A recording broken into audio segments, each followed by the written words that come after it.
Hello and welcome to another episode of the Star Bros podcast. I don't know what episode this is. I should have Episode 68. episode 68. Welcome to episode 68 of the Star Bros podcast. Maybe this is the first episode of the Star Bros you're ever listening to, in which case, welcome. Maybe. Maybe. That'd be awesome if this is. Welcome. How did you find us? Maybe this is the 68th episode. Welcome to Hawaii. How did you get here in a car? If you're unfamiliar with us, I'll introduce my bro host, Ben Skywalker. This is my bro host, Jan Solo. And we are the antidote to Star Wars craziness. Antidote, really? We are, because I think that's a very fair. I like that. Because That's our new catchphrase. Yeah, because we're there's this whole genre of video games now called cozy gaming, where it's sort of relaxing and it doesn't get super worked up and it's not violent or crazy or over the top. And that's kind of like our show. That's what we are. We're just chill, man. It's a chill, here having a relaxing good conversation. time. We'll keep our Good voices vibes. down. Yep, you can fall asleep to this. We won't wake you up. It's fine. But we are excited. We are very excited. Why are we excited? Because Mando is back. It is. Yeah. And this is a bit belated, so I apologize because I had you COVID. owe everyone an apology for your health predicament. Come on, man. I got COVID again. So wait. You got COVID again, but only the second time. But this is the second time this year that your household has been plagued with it. Correct. So it's March. Yeah, and like mine was at one point. I don't know. Like I feel like you and I are maybe a bellwether for the rest of the world right now. Like everyone just seems to be getting sick all the time, and it stinks. We're examples of that. Yep, constantly sick right now. But done with winter. Yes, but we're here now, and we're excited to talk Mando again. A little bit late. Apologize, but we're happy to be here tonight. And what is tonight's episode called? The Man, the Myth, the Mando? Question mark. On the myth. Yes, we'll get to that. We're going to get to that. That's coming spoilers. Lots of spoilers. Yeah, and so we're going to talk about what we loved and questions for one another about the episodes and things like that. But obviously, there's going to be a ton of spoilers. So if you haven't watched chapters 17 and 18 yet, give yourself the time to do that and then come back and listen. But how are you, man? Everything good on your end? I'm just tired because daylight savings was the worst idea ever created in a man's mind, and we all have to suffer through that because of it, man. So I'm just tired. Maybe once upon a time it made sense, but it doesn't now. When you hear the stories as to how it got created, like somebody just wanted a little bit more daylight. So what was it, to go fishing or something weird like that? I can't remember the exact myth. Look at that. Yeah. It's a myth at this point, but whatever the reason being, I just think we should get rid of this thing. So here we are, just slogging through our days, waiting for us to catch up on that hour that we lost. Yep, but like you said, it is nice to have a little bit of extra sunshine. That is nice. So I'll take that. Have I ever told you about the coworker I had whose favorite day of the year, above Halloween, Christmas, Easter, Hanukkah, you name it, whatever holiday it is, their favorite day of the year was daylight savings in the spring when they lost the hour, so they could have the extra hour of sunlight at the end of the day. Is that speechless? Is that what you're imitating? Okay, basically speechless. Yeah, I mean, I'm happy for that person because this is their happiest time of year, but I think the rest of us are kind of just a little bit jet lagged all the time. I feel like I'm jet lagged until I get that hour back in the fall half the time. Yeah. So anyway, no, I'm good, man. And I'm glad you're recovering. I've been so excited. Yeah, on the mend. That's a better way to phrase that. I've been so excited to talk about these two chapters with you. I don't want to wait any longer. And we've got another another segment in the way of us talking about it. So how about we just jump right into things? Sure. Cool? Yeah. Are you cool with that? Yeah. What's that one called? I think it's called News from Across the Galaxy. I've missed that.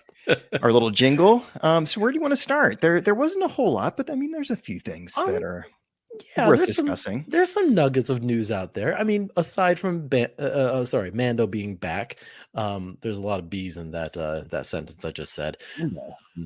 Um, because I'm about to say some more. Bad Batch. Okay. Look at all the alliterations I'm doing tonight. Mhm. Um, it's like they did that on purpose. Bad Batch. Anyway, I'm sure they did. we got 2 new episodes, Mhm. Metamorphosis and The Outpost. Mhm. And I think I really liked Metamorphosis, I should say. Like, that was a great episode. We got the return of the Zillo Beast for those who may not be aware of what that is. It's from the Clone Wars, this big gigantic monster that was force sensitive, that was part of Palpatine's plans Mhm. with the peas for some reason. Um and and he's back in this one. And so we see the Zillo Beast is still living large and again part of the Emperor's plans. And it's just a fun episode because for fans of the Clone Wars, it's a people know who this beast is Yep. and what it means to Palpatine and his plans.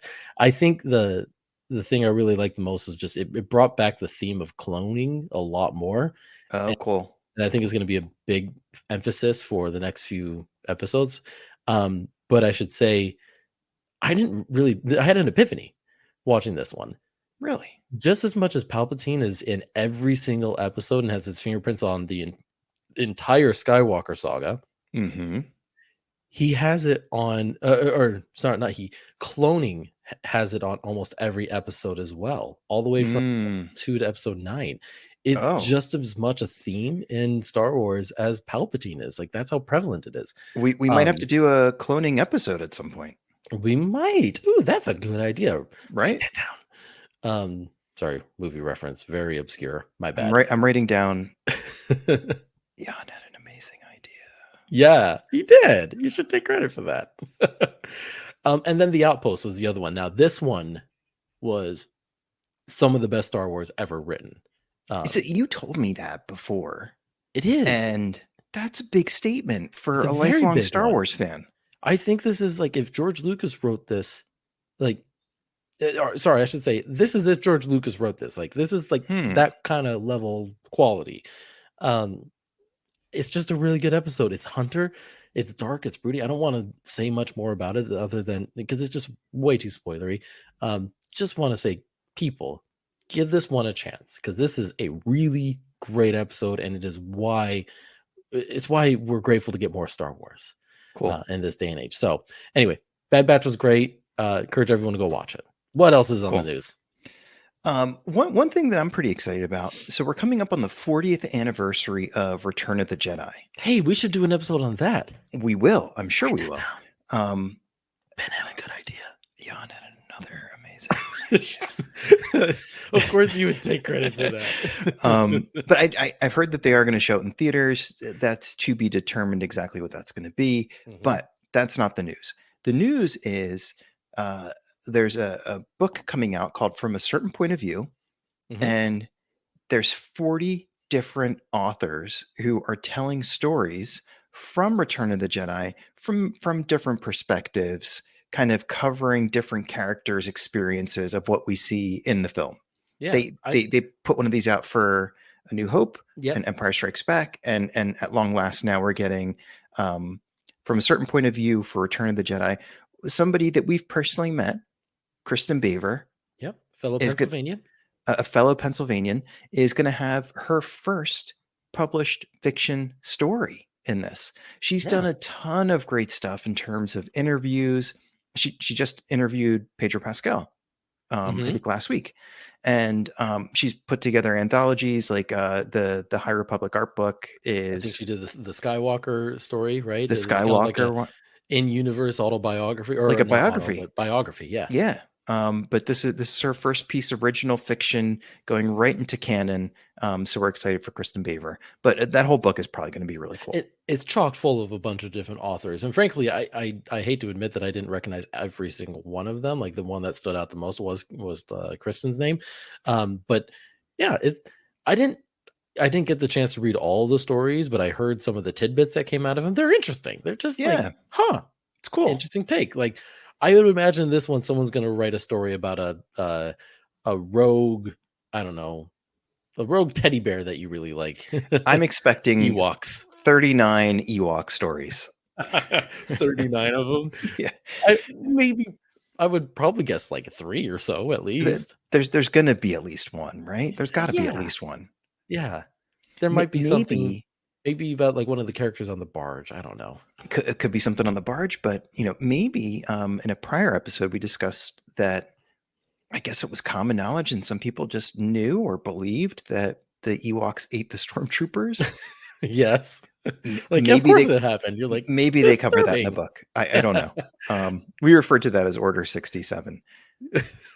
The the anti-Order 66. Yeah. But, I like that. what else we got in the news? Oh, alright, we gotta talk about this one because this one was pretty big. Variety, a reputable magazine and source, published an article that the movies that were to be directed and produced, by Kevin Feige and Patty Jenkins are no longer in production. They don't appear like they're going to be developed anytime soon, or if at all. Yeah. Patty Jenkins, we knew a little bit about. It was the Rogue Squadron movie, and it was Yep. reported at the end of last year that had been put on hiatus. That maybe she was still working on it, but Lucasfilm basically pulled the release date off the shelf, and now they're basically just saying it's not in production. The Kevin Okay. Feige one was a little bit more obscure, like nothing really come about it. Out about it. The writer that they got said that he was working on it with Feige, but then he Hmm. was tagged to something within the MCU. I think it was Secret Wars or something. So Oh, there's there's just kind of these weird reports coming out, and now the Variety report says it's pretty much canned. okay. Um, all of this kind of comes on some eventual news that we'll get to with Celebration. But I just want to pause for a second and ask, what is your take on this? Because I've got a few opinions and thoughts. I just want to know what was your reaction when this news came to light? I don't know, and I'm not sure what to believe in terms of like some people are pretty sure that they know what's coming next, and I don't think we have anything to go Nobody on is there. sure by that. I know. So I think they're kind of taking a time out and they're reassessing, and we've discussed that perhaps But we've they're been in a timeout for 4 years. yeah. But just because they've committed, some work and some effort to making a certain movie doesn't mean that when they stop and reassess, that's still the right movie to make. Yeah. So I think there is going to be a plan, and we're going to talk about this in a moment. But Celebration is just around the corner, and Lucasfilm is committed to unveiling its movie plans at Celebration. So we'll Yeah. we'll know within a couple of weeks what is next. But I think for this, it was just I think they were probably really strongly committed to having a big blockbuster movie. And I think they're going to make that movie that they think can be that big blockbuster movie and sort of get back to the top of the charts and all that stuff and be breaking records again. Yeah. And maybe they didn't think that was the movie to do that. I don't know. That I think that's all fair to take. My kind of takeaways from all of this is well, first of all, the Taika Waititi movie is still in production for as far as we know. And when we say in production, it's like pre-production. Like Taika's writing it is all we've really heard about it. So And Damon Lindelof is writing a movie. yes, and he's been attached to one. There is one that's slated for 2025 on the schedule to come out. We don't know what that is. That's 2.5 years away, a little bit more. I mean, they got to get started now. So Yeah, if they are announcing anything at Celebration, we'll probably get some more insight into what the 2025 one will be, if that's still going to be hold. But they have to get into production now to really make a good quality movie. I mean, Rise agreed. of Skywalker, with everything that it went through, had 2 years to come together. I mean, it was like they fired the director, Trevorrow, I think was at the time, Mhm, brought in JJ at the very end. He had to basically completely rewrite it, and mhm. he had 2 years to do that. Yeah, And Rise of Skywalker has not aged well for some people. And yeah. so I think there's a lot of by the way, that's not a criticism. I'm just saying that's kind of the sentiment. It's an observation about how It's some people feel. That's Yeah, fine. exactly. And so like point being, they got to get started now. Yeah, Here's some other things. I think the MCU is not in trouble, but it needs some help. It needs some attention So Kevin Feige is going to be busy. He has Yeah. committed himself on both streaming and on movies. Ant-Man was great. I loved it. But box office wise, it's not doing great. So on that note, I think Star Wars is also looking at that and saying, let's be careful. Let's make Mhm. sure this next step is the right one before we just do Mhm. anything Mhm. random. So they're gonna be more strategic about this. And we have no idea what it's going to be, but they're gonna want to make sure that whatever they put out there, they can do for a while, not Yeah. just one and done type movie. Like they want their next trilogy, essentially. Yeah. Yeah. That's what I think. I think that's Speculation. fair. I think that's fair. And some other folks, like, I don't think JJ's coming back. And there's been conversation for a long time about Ryan Johnson's trilogy or Ryan Johnson continuing to Yeah. contribute to Star Wars in some way, but Yeah. he's Still busy. hoping. He's got a new TV show that is a hit on Hulu, Poker Poker Face. Face, yeah. Yep. Have you seen this? Yeah, it's good. Yeah? Okay, I haven't seen it, but It's I've it's like heard. a lighthearted kind of like detective show. Okay, yeah. It's I've heard cool. great things. Yeah. Like, almost all of Ryan Johnson stuff, you hear great things. Yeah. I mean, he's doing the Benoit Blanc stuff and the, Knives Out with Netflix, and he's got at least, I think, 2 more of those planned, if not more. Oh, really? So, Wow, okay. he's busy. He's busy, and he's gonna be busy for a few years. So Yeah. it's not gonna be him. He's not gonna step in. So Well, the more time that passes, I think the better for him anyway, for the trilogy to have some more breathing room. probably, So probably. But as much as I want it here and now, like, I'm yeah, willing to wait if it means more success for the franchise. yeah. What else we got from the news? That's all I had, man. I Okay. think I'm done. I'm fresh out. What about you? Okay. One more thing. Okay. We'll underline the fact that Star Wars Celebration is starting on April 7th. This year, it is going to be in London, Mhm. um, which I think is somewhere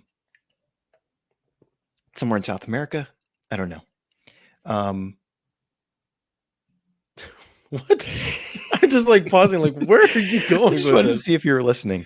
I was. I was taking a drink, man. I'm kidding. It's in Canada. Everybody knows that. Come No. on. So this is the European celebration, which unfortunately we can't make it to. But maybe that means that the next time it'll bounce back over the pond. And Philly, baby. Come on. We're right here. yeah, I wouldn't blame them if they didn't do it in Philly. Um, Why? but I was thinking like maybe this is the year they come back to Orlando next time around. Come I mean. on. That's not, like, the population is all the way up north. Come there. Like, go there. I agree. Or DC, New York, Boston. New York would be great. We could do that. That would be a day trip. But so it's going to be in London. It's starting April 7th. One of the bigger pieces of news, I guess, this week was that they started to reveal the panels and make it possible to reserve your seat in the panel. So if Mm. you are one of those lucky ducks who is going to Celebration in London, you can now reserve your seat. You can reserve. You can do group reservations, but you have to do it before 11:59 p.m. on March 21st, and that's 11:59 p.m. Greenwich London Mean time. Time. Yep, GMT. So you got to do the math and figure out what that means for you. And so just don't wait until the last minute. I did Yeah. see that there's going to be a High Republic panel. I'm a little bit jealous that we can't be there for that, but they typically live stream some of these, so maybe we can check some out online. Yeah. Yeah. They haven't really shared what they're going to live stream, if they're going to live stream anything, They haven't. but they typically do, though. So they live stream some things, Yes. like their big panels, or I mean, they go black for like the trailers and things like that. Yeah. The stuff they tease only for those in attendance. But yeah, like there should be something Yes. for the unlucky fans that have to stay home Yeah. until they come to Philly. Can't I'll just wait. keep going. I mean, they did Chicago not too long ago, right? Yeah. I don't think anyone's going back to Chicago anytime soon, though. So, I don't think so either. But unfortunately, all right. I think that's it for the news. that's it for the news. Should we get to our next segment? Yeah. What's that one called? I think that one is called More to the Story. Dun dun dun dun. And here's what we got for you. We've got 2 episodes of The Mandalorian, Yeah. beginning with the first episode of season 3, which is chapter 17, The Apostate. By the way, I love the intro to this one. Yeah, me I too. loved about like 3 different things about the intro. Okay. I love that there was no music. Mm. The traditional, like, Star Wars music that they were playing at the beginning as they Mhm. go through the different phases was just like the banging of um, the mallet, the Yeah. Yeah. what do you call that? Like The the armor was busy banging some Yeah. metal together. I think it's a mallet. I think you can call it a mallet. Yeah, I don't know. A I hammer? don't do this stuff. Hammer? Yeah, I don't weld or anything. No. Um, no, I don't. You don't say. I don't. It just reminds me of, like, Iron Man every time. Just like the Iron Man Yeah, yeah, scene. yeah. Yeah. Anyway, I love that they didn't have any music and they had, like, the new, images of, like, all the Mm. characters Mhm. from The Mandalorian. Mhm. That's been cool that they've been changing that up with every, series, Yeah. basically. Yeah. And then I really liked with the intro of the title card, The Apostate, it Mhm. wasn't like, "Bum bum," which is what they typically do, it was, "Bum bum." It was I more didn't even pick up on that. Oh, yeah, it was darker. It was definitely Oh. darker. Huh. So very, very subtle things they did, uh, visually and I guess musically? Yeah.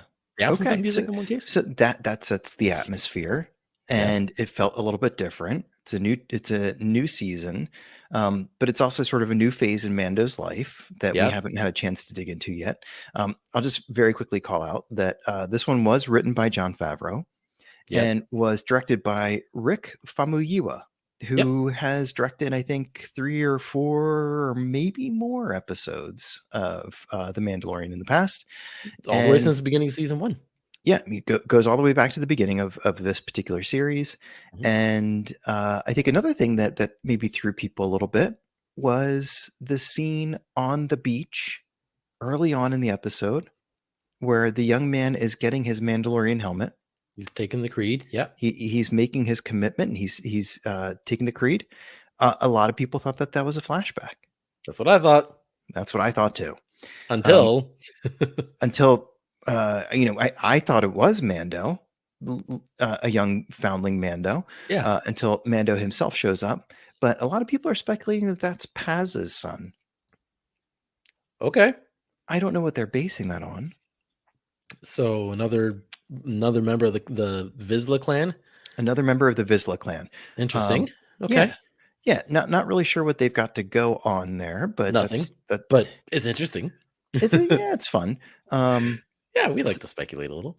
so here's I think a place where maybe the fan base was a little bit divided on this episode. Hmm. We have discussed in our prior episode, which was sort of a lead up to this season, where we recapped a lot of the Mandalorian series so far, how there were a lot of open questions going into this one that felt like they needed addressing in some way. Okay. And it feels like they spent a bunch of time in this episode addressing those questions. And I think kind of setting the table so that we could eat in the next I episodes. loved that analogy when you said that. Thank you. I've been using it a few times. But it feels appropriate, but Yeah. a lot of people are a little bit greedy, and as soon as they get there, they're like, "I want to eat now." That's what they sound like. How But do they sound? They sound like Randy. they do. Um, but we had to answer some questions. We had to, like, what are they going to do with Cara Dune? Well, now we Yeah. know. Well, now we know. Now we know that she was recruited by the special forces. I saw some people just be like, "Why couldn't you just said that she was killed off screen or something like that?" I'm like, "Guys, like I get that everyone's got their different feelings on everything that happened off screen, but like It's a character in a it's a show. We don't character." have to kill the character. Right. Like, yeah, exactly. So, anyway, moving on. So anyway, I think a lot of people it didn't start fast enough for a lot of people, and I'm curious to see if you felt that way. No, I didn't feel that way. Because I loved every second of it. I actually felt like they jammed a lot into this first A episode. Like, ton. I think I going down the list real quick, and we had the big alligator fight. We got Purrgil. For those who don't We know did, what yeah. Purrgil are, if it looked like there were some whales flying in space, it's because they were, and they're Some called Purrgil. hyperspace whales. So cool. Hypers, yeah, whales that can travel at light speed. It's pretty cool. and In it has space. a lot In of space. in space, right, right. Where else would you travel at light speed? Like, if you're a whale, I don't know. My backyard. I do it all Right. the time. Sure. I'm faster than Usain Bolt, but I just don't wanna go up against him. You just don't wanna answer. Anyway, Keep going wherever you're going. okay, Pergil, we're in this. Mhm. Um, we got the Ancellans, we got the Vane guy and the dogfight with the N1 and, uh, we got what else? IG-11 coming back. We got, uh, oh, there's one more. Oh, Bo-Katan at the very end. Bo-Katan, yeah. So much in one episode. What can we be but not grateful? Alright, I said that a bit poetically, and that wasn't intentional. no, but it sounded nice. Um, Cool. Thanks. the Appreciate you. one of the only things that really surprised me was I thought that Grief Karga would pick up, not Grief Karga, sorry. Although we can stay there for a second. So Grief Karga, remember in season 1, remember when they're kind of pinned down in that one building and Moff Gideon is outside? In the bar, basically? Yeah. And Moff Gideon starts calling out that he knows Din Djarin's name, and he Yeah. knows that Grief Karga is the disgraced magistrate. Yeah. Disgraced no more. He's Well, it hinted at some of his disgraced past. yes, but So, he's now the High Magistrate again. Is that his title? I think that's his title. yeah, there's a very Exalted Magistrate? subtle high magistrate is what he kept going by, Okay. right? I think so. Come on, get it right. He was trying to make sure everyone got it right. If you walked away from that episode not knowing it was high magistrate, shame on you. Shame on me. But I I think they hinted a lot at his past, and so he Mhm. had like this very subtle, quick redemption arc that we need to get more of. Yeah, I mean, yeah, we're getting right. a little bit here and there, but he is like a secondary character, I guess you can say, to Mando, and so you're not going to get the same depth as you do with him. But man, there is some depth there, and we Eh, need to eh, explore it. maybe that would be good for a comic book or something, That would be great. but yeah, he's turned things around in You're speaking Navarro. Chris's language right now. I guess so. Um, they've turned things around in Navarro, and it seems like a lovely place to live now. Wasn't the case in Yeah, season 1 at all. there's a Um, school. There's a tour guide, a mhm. C-3PO tour guide. Yeah. Uh, there's a lot to like The about it. There's spas apparently, and out at the flats. yeah, it seems lovely. It seems like a place that you'd wanna visit and hang out for a bit. You missed the best part. We missed the best part, not you. What's that? Kawaki and monkey lizards just hanging out in a tree. In the trees. Yeah. Yeah, How enjoying cool is that? life. Causing trouble, Yeah, laughing, heckling people. yeah, exactly. Um, but yeah, I mean, between that and the Anzellan, robot repair shop, I think we got glimpses of different parts of Navarro that were just, far and away better than they were in season 1. So Yes. the High Magistrate has turned things around with the help of, and now he needs a marshal, and Yeah. he wants Din to be the marshal, and that's just not what he's destined for. Yeah. Um, I mean, we all kind of felt that as soon as he asked, you're like, dude, this yeah, guy's on a different path. He's got the dark saber right now. right, So, right. But he could have been landed gentry. He could have mhm. had the good life. He could have had a simple life.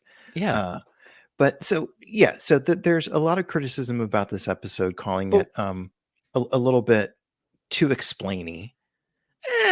look, I don't, Yeah, I eh. don't agree with that either. I don't agree. I'm fine with it. And I got a question for you. Something other than the criticism on it, like Mhm, mhm. I'd rather ask this question because I think the pirates that show up, Vane and his Yeah, henchmen, kind of allude to the fact that maybe Navarro isn't fully safe yet. Like, I look think at it's at what it's risk. become. Yeah, And I feel like Grief Karga's past might come back to haunt him a little bit, and that's what we're getting out of this. So you talk about setting the table. There are a lot of things that were set, and that was yes, one of them. So my question for you is: Do you feel like Navarro is truly safe yet? That it might be no. resting on its laurels a little bit, and some danger is afoot is coming. I think some of it could be appearances. Yeah, I think that some of it could be like, hey, we want to give the impression that Navarro is now this perfectly safe and happy place to raise your family or whatever it might be. Yeah. But I think the dark side of its history is too recent, and I think the pirates showing up and wanting to go into the bar and not realizing it's just been changed into a school Yeah. is evidence of that. Yeah. Like, it's like a gentrifying neighborhood. Like, it's Yeah. not it hasn't completely changed yet. Right. And plenty of people seem to remember it the way that it was. So I could see Grief Karga's past catching up with him a little bit. Um, and I could see the planet's past sort of catching up with it. And pirates who used to hang out there, smugglers, whatever other troublemakers there are, finding their way back and bringing some trouble with them for sure. Yeah. And I think Grief Karga is potentially anticipating that, and that's why he's like, I need a really good marshal to help me out here. And he's kind of talking himself into this. Well, I'd say he's lulling himself into this false sense of security Mhm. that everything is fine, everything will be okay. Hey, how's that for a my good place reference? Everything is fine. Yes. Yeah, I like You it. like that? Mhm. Got that out of the way, moving on.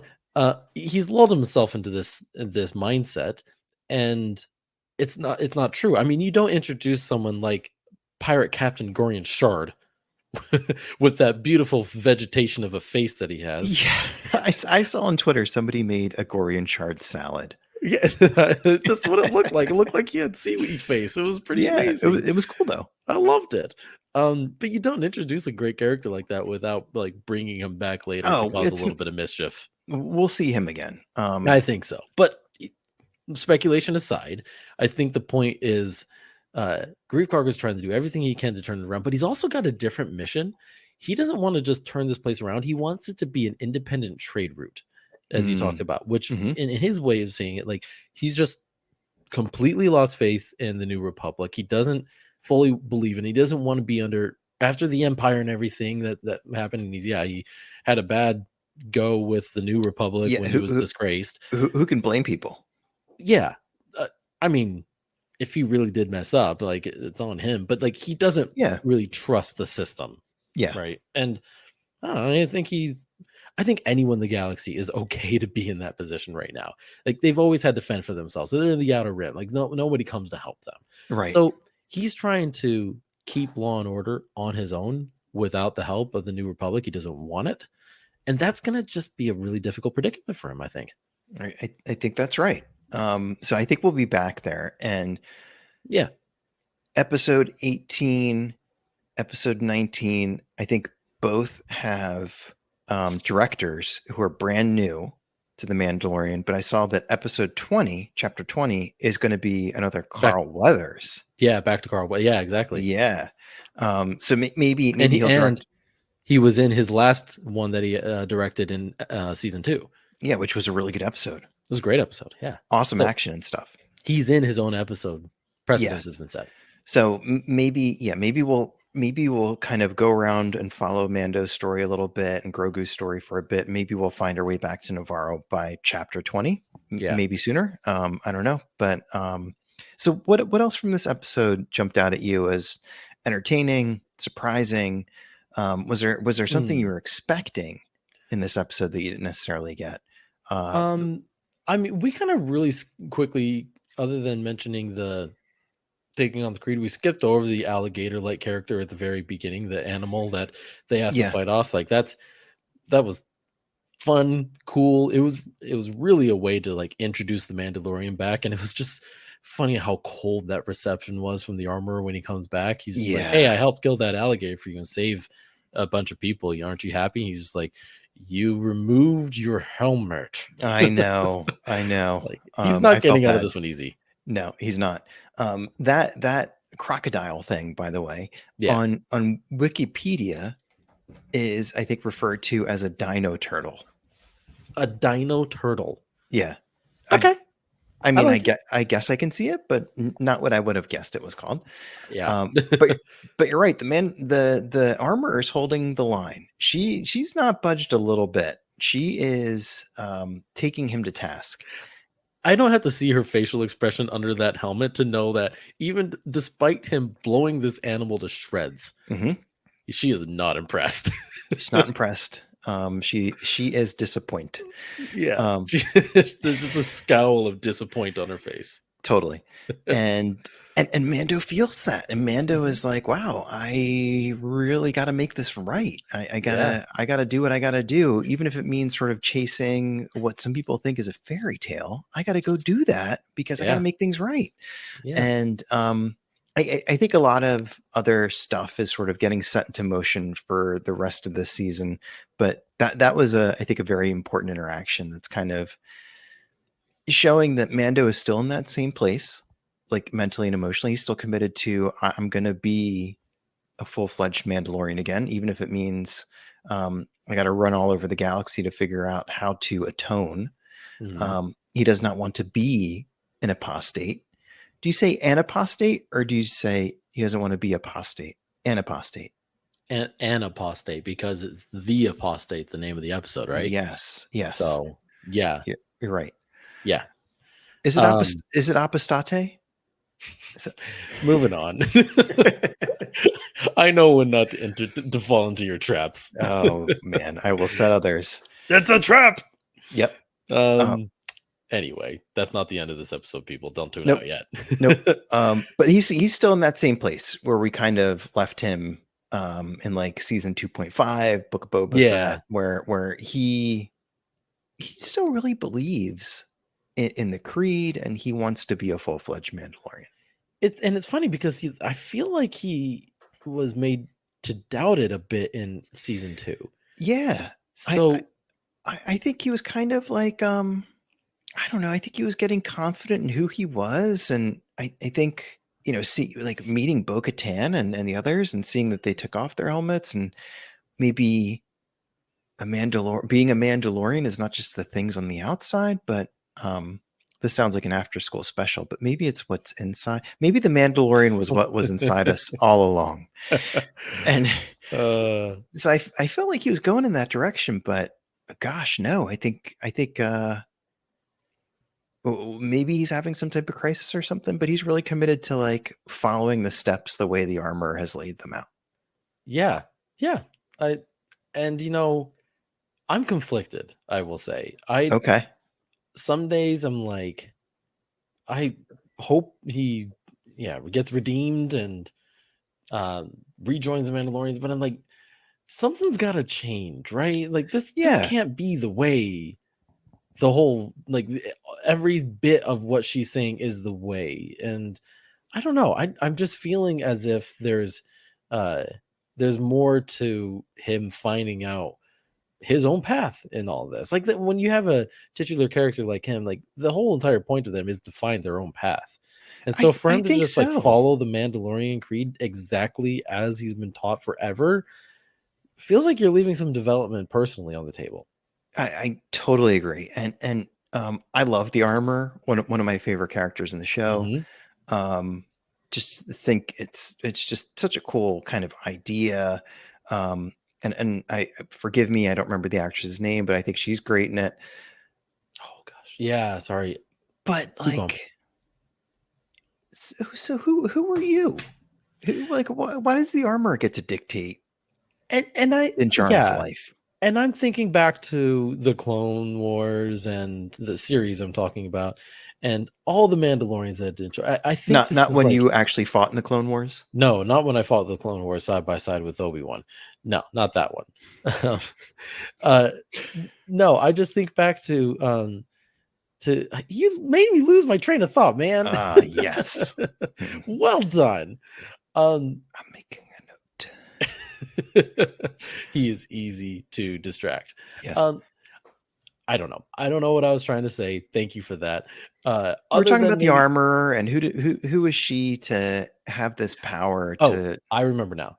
Okay. I wonder if this is like she's become the leader and she's like, we lost our ways and that's why we were wiped off the face of Mandalore. Yep. And I've got to restore that order. I might not be the leader to ride the mythosaur later on. Maybe she is. Like she talks about that in Book of Boba Fett. Like it's said that like a new age of Mandalore will rise with the mythosaur or something like that, right? And get get to that idea in a little bit, but um, I don't know. I don't think she sees herself as a leader to do that. I just think she's trying to help return the Mandalorian race to their ways again. Okay, fair enough. I don't So know. maybe we can pivot a little bit and talk about somebody who kind of seems to have had a change of heart, and that's Who's that? Bo-Katan. In what way has she changed her heart? She's pretty Eh, sour. she's pretty sour, but if you remember when we first met her, she was pretty dead set on getting that dark saber and being the one to rule Mandalore and um, reestablish the past glories of her family and so on. And Yeah. now she seems pretty content in this episode, just to kind of sit on her throne and brood. She's content to brood. Okay, I will agree with you on that. Okay. I think she just kind of reached this point where she's just like, I give up. Like, I think it is she's a little bit been of like through so throwing in the much. towel. Yeah. Yeah. She's been through so much. The Clone Wars, watching her people just be fully destroyed. Like, it's hard enough to come back from that. Oh, And then yeah. to fail to get the dark saber, and then everybody just leave you. Yep. Like, she talks about the fleet that they helped capture in season 2, and it's gone. Everyone Yep. that was with her gone. Yep. Like, she's completely alone now. Yeah. She has every right to be bitter. Oh gosh, yeah. But she's sort of like she seems like she's really kind of down and kind of committed to it of just like, all right, this is my life now. Accept defeat. Yeah. And yeah, I'm just gonna sit on my throne. Maybe some people come and visit. My droid will tell me if somebody comes and visits. Yeah. Even though she doesn't seem to be welcoming anybody Nope. anytime soon. So And then I'll tell them to take a hike. yeah. I mean, we'll talk about her more in a second here. We find her in a very dark place personally. Yeah. She's been through a lot, and so I can't. She's been blame through her. a lot. Things have not gone according to plan for her at all. Yeah. And that's got to be crushing. Yeah, agreed. Other thing I want to ask about, Anzellans. well, in connection with that, IG-11 and the Anzellans. What did you think of this whole idea? Like, all of a sudden, we're going to bring IG-11 back? Totally surprised. But it backfires? Yeah, totally surprised by it. Didn't expect. So I get this thing of Mando was really paranoid and suspicious of droids. IG-11 is the droid that changed his opinion on the usefulness and trustworthiness of droids. And so maybe he's like, I really need a useful, trustworthy droid. And who better than I'll resurrect IG-11. But just didn't expect it to go there. Didn't expect them to pull down the statue. And I mean, I kind of expected something with a droid, given the who we all thought was Babu Frick, but I guess not. Maybe. Yeah. I think one of them was. So one of them. I think there was 3. I think. Yeah. So all right. So you can never have too many Anzellans. No, they're great. So I didn't expect it to go that way, and I didn't expect part of the story to be, all right, you need to find this part for IG-11 to make him fully functional again. Well, yeah, and again, we keep alluding, like, we'll get to this in a second. It feels like that was going to be I don't know what to call it. Let's call it the Ahsoka Tano of this series, where like this kind of subverted all my expectations. I would say this next episode did, that we'll get to, because I figured it would follow the blueprint of season 2, which is I need to find a Jedi. By the very end, I found the Jedi. Minds are blown. Great series. Great episode. Great season, right? What a summary. That's the summary of it. Like, the first episode is like, I need to find a Jedi. And he goes through 8 episodes until he finally finds the Jedi he needs. Found him. Great right? Series, bro. This one, I need to be redeemed. So I'm like, okay, this is just going to be a long, lengthy road until he eventually gets redeemed, right? And I guess the IG-11 piece was going to be middle again, Ahsoka Tano, kind of like the middle chapter The of the middle chapters okay, to we it. fixed Okay. IG-11. All right. That's I what I see what was you're doing here. preparing for. Okay. That didn't happen, as we'll No, get to. I mean, the IG-11 whole I mean, he comes back, he's basically Chucky. I saw someone compare him to Chucky. that's such a good way to put it. By the way, did you know if you watch the Child's Play movie backwards, it's about a little doll that heals people with its healing knife. Do you just come up with these out of nowhere? Did you have that one in No, your back pocket for years until someone brought up Chucky? Or I just years. It's funny how often it doesn't come up. I mean, it doesn't come up often because I mean, I've never seen it and I never want to because Oh, I've seen it. It's terrible. that sounds it sounds terrible. Yeah. Maybe Anyway, even quality too, but just terrible to put myself through that ordeal of yeah, exactly. anyway. But that's what it felt like with IG-11 coming back. It was spooky.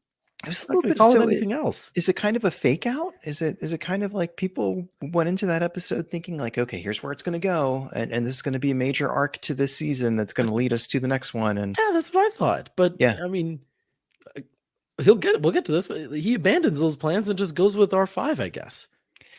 good old R5D4. He's doing okay. I'm He surprised he's still moving some days, but he works. he he does something. He does something. Um, The whole eh, storyline just kind of caught me off guard. Like I didn't think we were going there, and I wasn't sure if I loved it too because it was like I like the idea that IG-11 had his moment, had his and redemption. he's now memorialized. Exactly. He's in the middle of what looks like it's the town square of one of the most important spots in town, and it's his statue It blew up for looking crying out heroic. loud. He sacrificed himself, and Yeah. definitely worthy of a statue, but doesn't mean we have to bring him back. Well, So but at the same time, it's more realistic to bring a droid back than any other character ever. totally agree. Totally agree with that. But anything else from this episode? What did you think of some of like the cute overload stuff I mean, of the Anzellans and the no squeezy bad baby, no you mean? squeezy?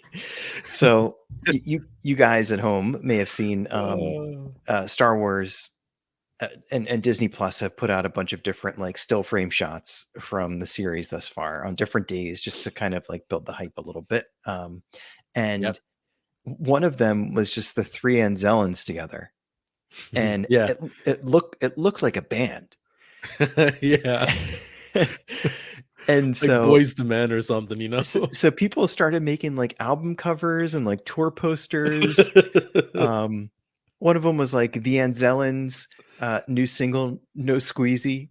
No, yes, I think I saw that one. It was great. People Uh, really ran with it. But no, love it. I thought that was cool. I really like it's kind of a random thought, but I really like in Star Wars when you have different types of species, different types of beings, and the spaces around them match them. And one of my favorite examples is if you go into the Jedi Council's chamber where they're all sitting in a circle, everybody's sort of built a little bit different. So they have different chairs. Yeah. And I love that you have to like, oh, you want to go see the Anzellans? You have to crawl down into their shop Yeah. because they're shrimpy little dweebs, which is, I know, a term that you're always using for children. And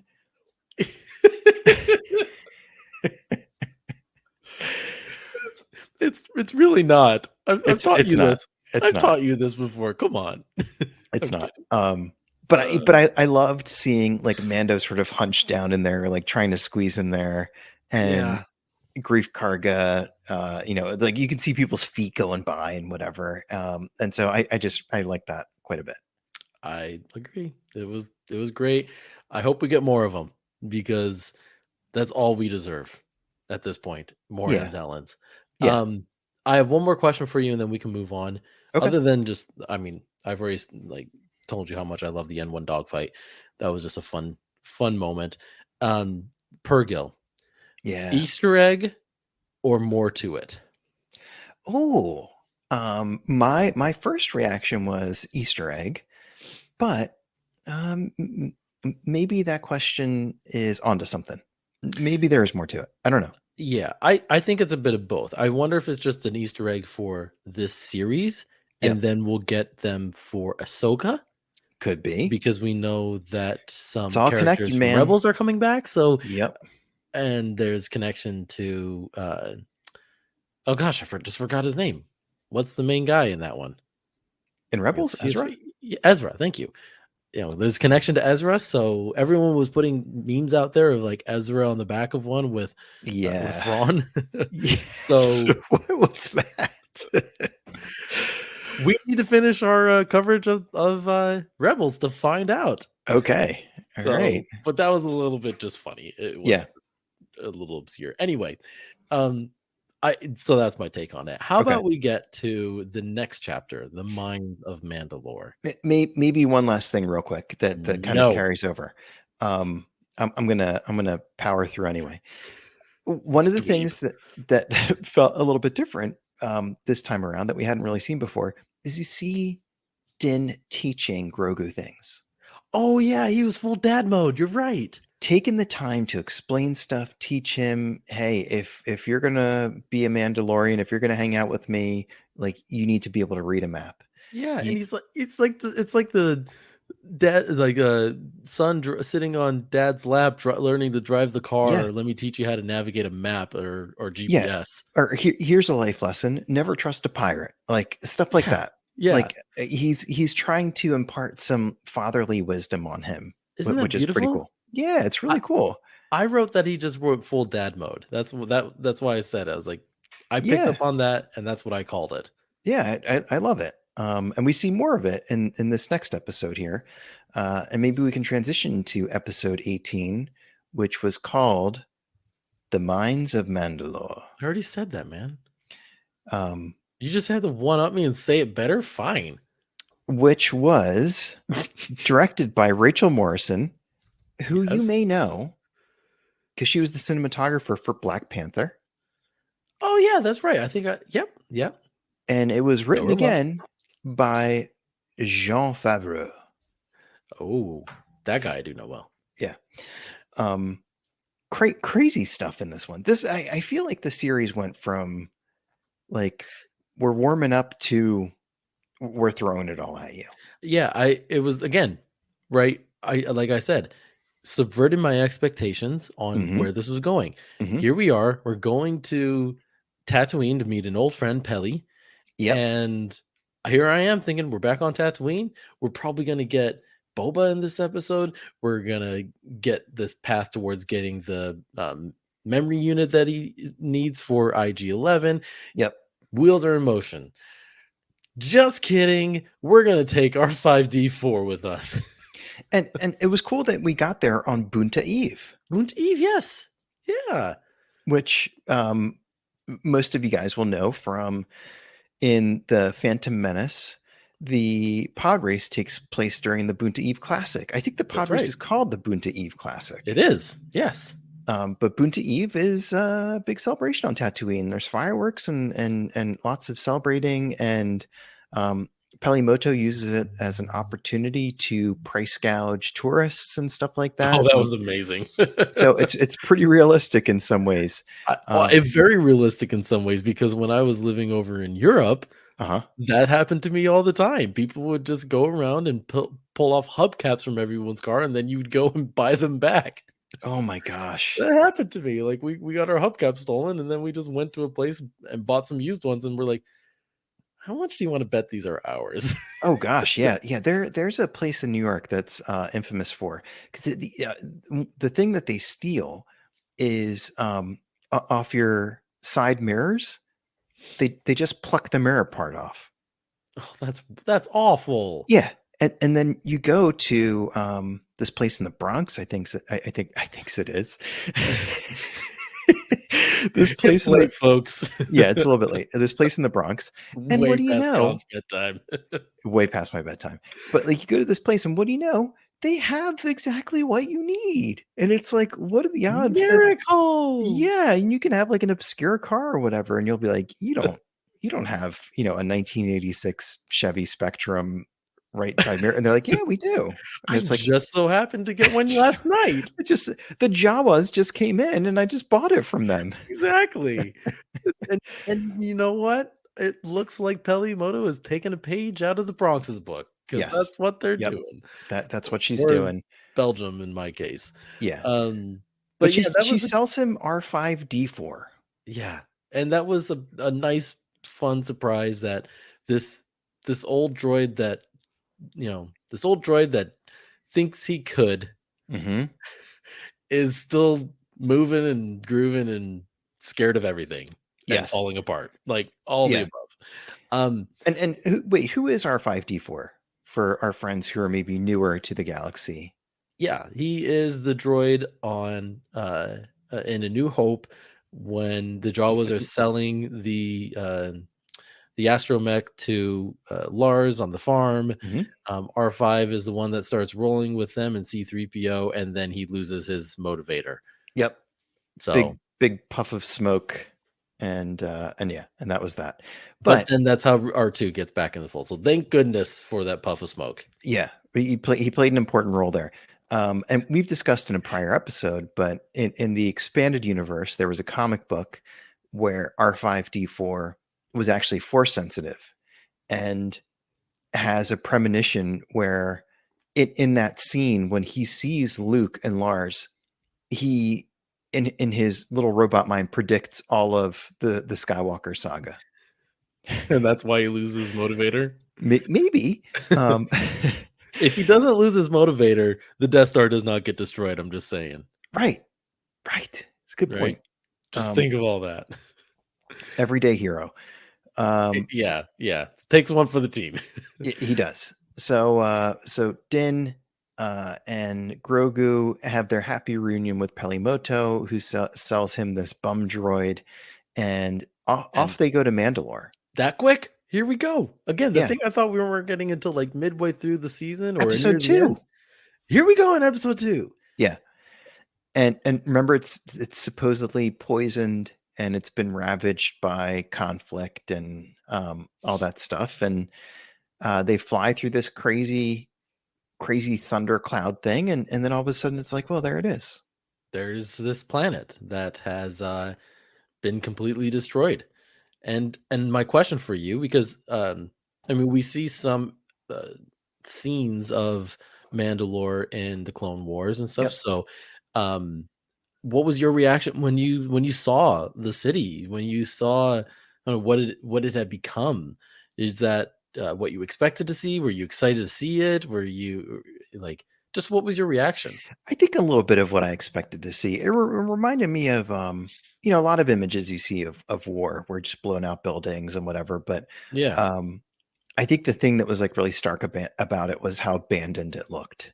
Hmm. Of here's the ruins, and no signs of anybody hanging around. And we find out soon enough that yeah, there are some There's some Alamites, as we learned Alamites. Yep, there about. are inhabitants, but just not the Mandalorians anymore, Yeah, unfortunately. yeah, Um, and but they're hungry. they're hungry, yeah, and who can blame them? But we discover pretty quickly that the stories about the place being sort of cursed and poisoned just aren't true, Yeah, and that Mando can breathe the air and so on. yeah, And that's the first kind of like sign that I think that this journey is going to continue, but also that maybe some of the other stories potentially are not true. yeah. Well, yeah, I mean, it's definitely been through a lot. Like, it does I think, like, maybe there's some radioactivity Yeah, somewhere, um, but, the poor planet's been through a lot. Um, I mean, it's really cool to see the city even though very it's all cool. destroyed. And Um, going down into it Mando and d stuff, Ye so cool. yep, Mando descends into it, and then he is soon thereafter captured by some gigantic spider-like droid creature. Poor Chris. This was one of the weirdest things ever in Star Wars. It So really was. you just said that Bad Batch Uh-huh. was like one of the best like Star Wars stories with Yeah. this last episode. The cyborg bug thing was genuinely one of the weirdest things I've ever seen in Star Wars. Weirdest things I've ever seen, and I kept thinking, like, "Is this really Star Wars? Like, this is weird. It's really weird. Organics mixed with a droid? Yeah. Oh, wait, we've gotten that before. His name was General Grievous. Yes. So at least there was some precedent set, but this is just some weird stuff. Yeah, he locks him up and he hooks him up to an IV, I guess to drain his blood or whatever. And Yeah. I thought he was Dark. gonna cook him.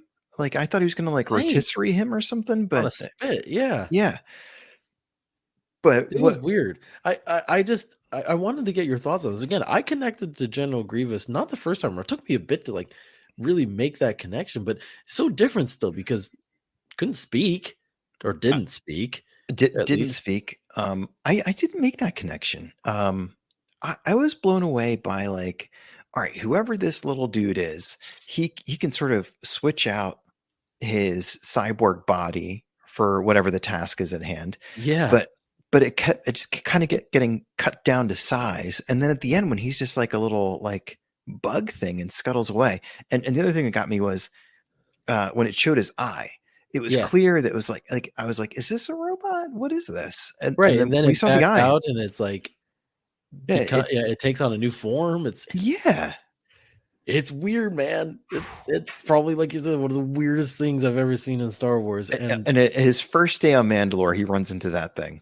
yeah, it just got me wondering, like, what was this thing before Mando? Like, where did it Yeah, come from? It right. didn't just say, there's a destroyed planet. I should go on there and see if I can get any food. But remember, like all along the cave were all the Mandalorian helmets of Exactly. his prior victims. Like he was almost Yeah. like it reminded me of that giant spider in Lord of the Rings. Yeah. You know, Uh-huh. um, Shelob. what is it? Shelob. Right. Yeah. Um, It reminded me of that. It also made me think of like Maul a little bit because remember when we okay. find Maul in Clone Wars, he's got this spider-like contraption that he's on and he's Sort kind of. of lost his I think mind. it counts as a cyborg. Yeah, Yeah, so part robot. there's some like parallels to all those different things, Sure. and but it's just something completely different. I just kept wondering, was this here before Mandalore was destroyed? Was this here? Did this come That's a good after? question. What is Yeah, it waiting for? It's yeah. You noted that it looks like it's ate a lot of Mandalorians, and yeah, they haven't been there for a long yeah. time. Presumably, but who knows? Maybe others have made this journey. Who, Yeah, um, yeah. but I don't know. Not But survived. how did it survive as long as it did, or whatever? It seemed to have its little process down. But yeah, it was just like Yeah, one of the weirdest, wildest things. And it also, in terms of storytelling, it's really interesting because all of a sudden Mando is like, Grogu, I need you to save me. I can't get myself out of this. yeah, So yeah. He's I he's stuck. I need you to get back on the ship. I need you to have processed that lesson that I told you about learning how to read a map so you can tell R5 where you need to go. And he did. He was a good little He was listener. brave. He was a brave little guy, good Yeah. little navigator, and he just Yep. went off and did. Yeah, that was such a it was a cool moment. He A just like very cool braved moment. he braved his all the fears that were surrounding him. He's like, I'm gonna go save my dad. Yeah. um, eh, the other thing I thought I'd mention too, I just realized that bug-like thing probably was eating some of the Alamites, so it probably had some dinner here and there, Probably. Probably. But because I Especially kept since wondering that, like, how it long has sounds this thing been there? it could be ancient. Like who Yeah, knows? But it sounds like the Alamites used to live on the outskirts of the city, according to Bo-Katan. Now they've sort of moved in. yeah. So a food source closer to him. Although, is he eating them or is he just sort of like drinking their blood? I don't know. That's It's pretty wild. again weird. Yeah. I'll just keep Yeah. going back to that. Not bad weird, just different. Unexpected. Yeah, and it was. I mean, it was also cool to see. Yeah, you're so right. Bo-Katan comes to the Hmm. rescue. Yep. And it's really interesting. Like I can't place where she is. She's just like, get out of here. What are you doing here? I don't want to see you again. Maybe I wasn't clear enough. Opens up, he's not there, and she's like, I'm gonna save him. Yeah. I kept wondering, is she trying to save him, or is she trying to get the uh dark That saber? that could be part of her motivation. Was she just going back to get the dark saber, Could be. I don't know. She still kind of has like a little bit of like a defeated vibe to her. I feel like when she goes back. The Um, whole episode, she's just yeah. bitter I, is still there. I kind of took it as she felt like it was her duty to go and save Din, given that he's a fellow Yeah. Mandalorian and whatever else they'd been together. Yeah. Um, She doesn't wish him ill will. no, and she does risk her life by going on that rescue mission, Uh-huh. um, which is a noble thing. But I do think like one of the interesting evolutions in that episode is she's I think when you get into the waters and the mine and the mythosaur, I think Oh, she we went there. yep. I think she's sort of like rekindling her faith or her enthusiasm, or like she's getting a spark back, I guess. Like um it must be rejuvenating for her to be there. Just in the way that Din's going in there to try to like get back in the good graces. Like I think she Yeah. finds herself kind of being excited about the possibilities of being a Mandalorian again. Yeah. I think so. I hope so. Like, this is hopefully just the start of a good relationship with Din, and they're gonna Hopefully. figure out how to come to terms with their differences and different views of what it means to be a Mandalorian and taking the creed and all that stuff. So yeah, there's more to come between them. But before we even get there, um, I mean, the fact that she decided to come back and save him to me was at first I was like, wow, that's an about face move. Like, Totally. what are you doing here? Yeah. And the thought I had was maybe she just was going back to see if he wasn't alive, can I get the dark saber? But the other thought was, yeah, she's not, like you said, she's not going to just let him die, especially because maybe she doesn't want to take care of Grogu. She's just like, I Maybe. don't want to deal with you. I mean that Left with that's a you. that's a motivator. Yeah. For some people, it definitely is like, I don't want to be, I don't want to be mom Yeah. in Yeah. her case. Um, yeah, so it was interesting, but she goes back, she kicks butt, she uses the dark saber, and did you notice she doesn't struggle with the dark saber? Yeah, and did you notice that Din really does when he's He fighting the still does. Alamites? Yeah, Yeah. it looks like it weighs 1,000 pounds, and swinging it Mhm. around it's laborious. And so this is here's a thought: Mm, is she gonna help finish his training with the dark saber, and does his loyalties then switch a little bit more to her instead of the armorer? could be. That So, that I gotta let that settle in for a second. ooh, I know. I mean, like, it's like we're speculating now. In a few weeks, we'll have answers to all these things. So Yeah. I don't love speculating when like answers are right around the corner, but it's just a thought I had. It's like, Mm, be cool if that's how it plays out. and what a thought it is. And what a Hmm, thought it is. I like that. All right, we've waited long enough. Yeah, Let's get to the big moment. yeah. Din goes and atones, and I'm sorry, but he's walking into that water. I'm like, he's getting pulled under. Something's pulling him under. I Something's happening. I another bug cyborg, like who knows what, but You don't something. walk into a dark pool of water and something Hey, not happen. nobody's been here for a long time. Nobody's around now. It seems totally fine. Yeah, We let's yeah, a just few go for a things swim. tried to eat us and drain our blood, but like I'm sure that going into this dark water is totally fine. That was a Here I go. one-time thing. Bye. I mean, not that they telegraphed it, but I just felt something was coming, Yeah. Yeah, yeah, right? yeah. Um, But did you feel that coming? no. Nope, me neither. Okay, let me clarify. When that line was said in Book of Boba Fett, about the mythosaur, I knew something related to the mythosaur was coming.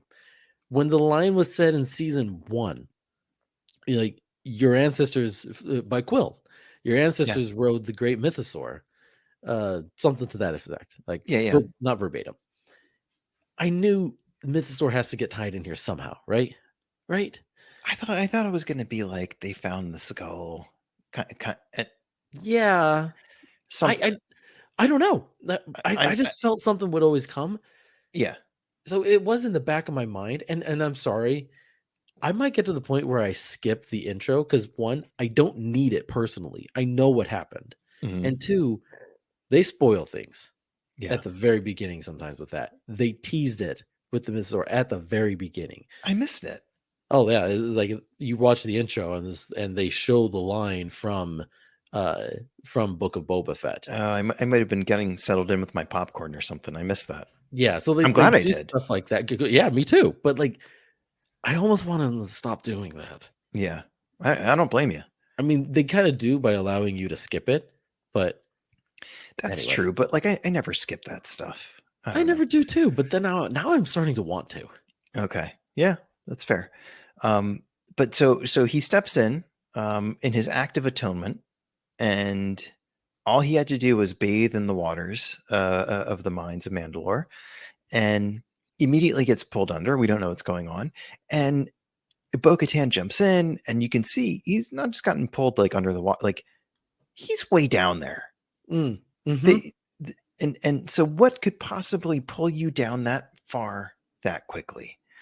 And on the way back up, we see the mythosaur eye open up, and all of a sudden you think, "Oh my gosh, there he is, the mhm, Loch Ness monster, mythosaur, whatever it is." mhm. Um, now what? I mean, Bo-Katan, who has been playing a mockery of this whole This whole thing. area, like, that she's like, "Let me give you the tour," and reading the plaque and, like, telling the day of how proud her parents were and how she's just like, "Blah, blah, blah, the creed, Yep, whatever," She's just so sour again and just so, like, just she doesn't believe a thing that she was taught, and frankly, she has no reason to. She never really saw any proof of anything, and sure. she's been just handed a pretty terrible card. Um, But this is the moment. This is like the Han Solo, "It's real, all of it" moment yeah. for her. You see the bubbles come out of her mask, like, underneath, she's just like, "Whoa!" Mhm. Couldn't believe it and just gasped. So, again, you don't need to see her face to know what she did and what, Yeah. like, Yep. good on them to do that, I Yeah. think, to show that reaction. And then it zooms in on her face at the very end. She's in disbelief from what she's seen And who can blame her? But, and changed so for the better. yeah. So question, does that count for Din? Is that his atonement? Is that Heck yeah. that's all he had to do, right? Yeah, he almost died. I'd say he's fine. Yeah, I'd say he's He fine almost died too. twice But seeking now atonement. he's gonna go back to I'm assuming, and maybe we can get into a little bit of speculation about what might be coming next. Now he's gonna go back to the armorer, and she might think he's a little bit nuts when he says, "Well, yeah, I saw the mythosaur and I was swimming Well, because around." he's promised to bring back proof. Yeah, So what will his proof be? I mean, you're not gonna stay wet the whole time, and you coulda got wet anyway, so that's not gonna be proof. Um, you I guess you could bring something back that only comes from there, maybe bring that plaque. Uh, yeah, okay. but what else is a better thing to bring than the memory of, "I saw a mythosaur." Remember that thing you taught, and this is the thing. Remember that thing you said to me about, like, a new age of Mandalore rising on the back of the mythosaur? It is probably possible because Yeah, there is one. yeah, So, that's my proof.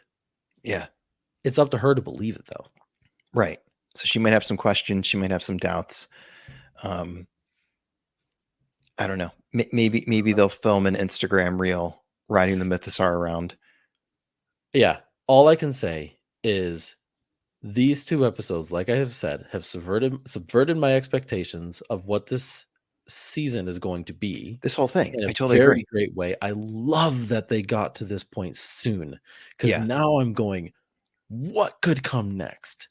And we And have a lot of show to go. There's a ton of episodes to go, and I just don't know what to expect anymore. I don't either, and, like, I don't feel like it's too fast because I fully trust Oh, John has a yeah. good story up his sleeve for years to come in this Mandalorian saga. Yep. So, I'm floored. Uh, I'm glad that we got here as quickly as we did, and it didn't Me go too. the way I thought the blueprint was gonna go. Me too. Um, and I'm ready for whatever else John has up his sleeve to bring to us. And we don't have to wait long. You and I, in this case, we're recording on Tuesday. So the new episodes drops here in just a few hours. I'll find out tomorrow night. Yeah, same with me. I'm not gonna be up at 3 a.m. watching it like, Daylight savings is still killing me. yeah, Yes, I will be watching tomorrow night too, but I cannot wait to watch the next episode. same. Um, I there are a few other questions that we could have gotten to, but that I wrote down, but I think we've gotten to the majority of them. Um, I'm just I'm just speechless. I'm curious as to if you have any more thoughts, I guess. No, I think like you, I don't know what to expect, but I'm all in for the ride that is yet to come. And I think it's going to be particularly cool because we've resolved a lot of the stuff that we expected to be like a season-long conflict, like you said. And, kind of taking a step out of the show, we have a lot, I think, of directors who are coming back, and then we have a bunch of Yeah, directors who are also brand new to The Mandalorian, which that's I think right. adds a whole nother element of just sort of like there's going to be surprises, there's going to be things that we couldn't have anticipated because some of the storytellers are just brand new to all this. Well, and you mentioned Rick Famuyiwa, which I'm very happy that he's been given so many more episodes to direct Yeah, this because I feel like every director that they've brought in has then carved out their own space in the yeah, universe. I mean, we got oh gosh, I just lost her name. That's going to that did Obi-Wan after she did episode 3 or chapter 3 of season 1. Um I'm just spacing on her name right now and I apologize. Bryce Dallas Howard. No, Bryce Dallas Howard is continuing to come back for Mandalorian. So, Yep. I love that she's just do your one thing, and that she's a staple, right? Yeah, But the fact that Rick is getting as much yeah. opportunity to tell stories, because guess which episode he directed of season 2? The Prisoner. The No, no, no, Believer. no, no. I know the one you're talking about. The Believer. The Believer. Yeah, yeah, Everyone's favorite. I mean, I yeah, talked to my wife after after the last episode we recorded, and she was like, "That might be my favorite episode too." I think we said that. yeah, yeah. Um, Hi, that Susan. Hi. That was one of my favorite episodes, and it's a lot of people's favorite episodes, and that Amazing. was Rick's. Yeah, So, the fact that they looked at that and said, "You get 3, I think he's getting this season?" yeah, yeah, yeah, yeah. Well deserved in my book. Can't wait to see what else he does. Yep. And then we've got some co-written by Filoni coming up. Yeah, So there's a lot of episodes we don't know the title, we don't know anything about the episode, but we know who love it. directed and who wrote it, and it's exciting to see a bunch of new names, but also a bunch of folks who we know will do a good job. Yeah, So I'm keep us pumped. wanting more, Yeah, Favalloni. yeah, Doing a great job. These 2 yes, episodes off to a great start. Can't yep, wait to get the rest. Listeners, tell us what you thought. You can reach out yes, to us. You can find us on Twitter at the Star yeah. Bros Podcast at no, sorry, Star Bros Podcast. You can email us at the Star Bros Podcast at gmail.com. You can show up at Ben's house You unannounced. could, and I will shoo you away. I will. You get out of here. Yeah, you get. Um that's not what I sound like. Um Anyway, those are all the places you can reach out to us. Thank you for Yeah, listening. Thank you for being here. Jan, thank you for having a nice chat about yeah. Mandalorian with me. Thank you, It's been buddy. fun. I appreciate it. I appreciate you. I appreciate you. Okay, this is getting Oh, weird. yep. Let's end this before it gets too weird. Do you have anything else you want to say? No, just thank you everybody for listening. We definitely appreciate the fact that there's a bunch of awesome podcasts out there and a bunch of great Star Wars content. And for some reason, you picked us, and that means a lot. So, if you like it, we hope you keep coming back.